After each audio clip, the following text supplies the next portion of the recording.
আসসালামু আলাইকুম। আমি শহীদ আব্দুল্লাহ বিন জাহিদের আম্মু ফাতেমাতুর জহুরা। আমার ছেলে 5ই আগস্ট বিমানবন্দর থানায় আনুমানিক রাত 8:45টার দিকে গুলিবিদ্ধ হয়ে মারা যায়। আমার 2টা সন্তান, আমার বড় ছেলে আব্দুল্লাহ বিন জাহিদ 16 বছর, আমার ছোট ছেলের বয়স হচ্ছে 14 বছর।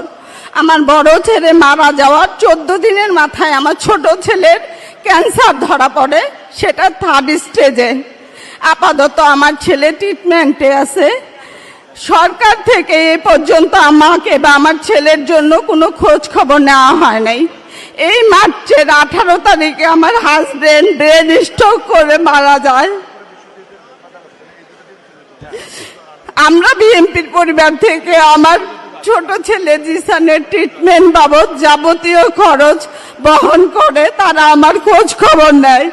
কিন্তু যাদের রক্ত দিয়ে আজকে এই দেশ গড়ছে, সেই সাজ্জিদ হাসনাতকে আমরা 100টা ফোন দিলেও তারা আমার ফোন রিসিভ করে না। এই উপদেশটা, এই তত্ত্বাবধায়ক সরকার আজ পর্যন্ত পারে নাই আমাদের খোঁজ নিতে। আমার হাজবেন্ড মারা গেছে আজকে 3 মাস। আমার বড় ছেলে মারা যাওয়ার পর থেকেই আমার হাজবেন্ড অসুস্থ। এই রোজা গেছে আমার হাজবেন্ড মারা গেছে মার্চের 18 তারিখে। আমার ছেলের এপ্রিলের 26 তারিখে একটা অপারেশন হয়, সেটাও আমরা বিএনপির পরিবার থেকে করে দিছে। তারা যদি আমার পাশে না থাকতো, হয়তো আমি আমার এই শেষ অবলম্বনটুকু বাঁচাইতে পারতাম না। এই শুক্রবার 4 তারিখে আমার ছোট ছেলের আরেকটা অপারেশন হবে। সবাই আমার ছেলের জন্য দোয়া করবেন। কিন্তু আমার ছেলে রক্তের বিনিময়ে যারা এই দেশ গড়ছে, তারা তো আমাদের খোঁজ এখনই নেয় না, পরে আর কি নেবে।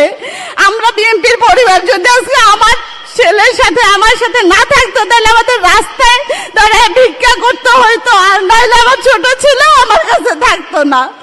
আমি আমার পক্ষ থেকে, আমার ছোট ছেলের পক্ষ থেকে, আমরা বিএনপির পরিবারের রোমান ভাই, মিথুন ভাই, Mirza Fakhrul sir, Tarique Rahman sir, Rizvi sir, সবাইকে অসংখ্য ধন্যবাদ জানাচ্ছি।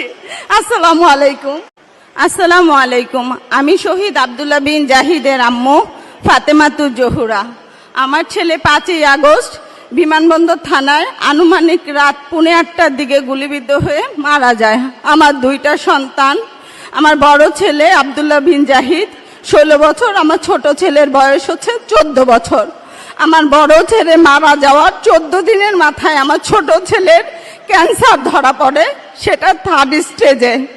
আপাতত আমার ছেলে ট্রিটমেন্টে আছে। সরকার থেকে এ পর্যন্ত আমাকে বা আমার ছেলের জন্য কোনো খোঁজ খবর নেওয়া হয় নাই। এই মার্চের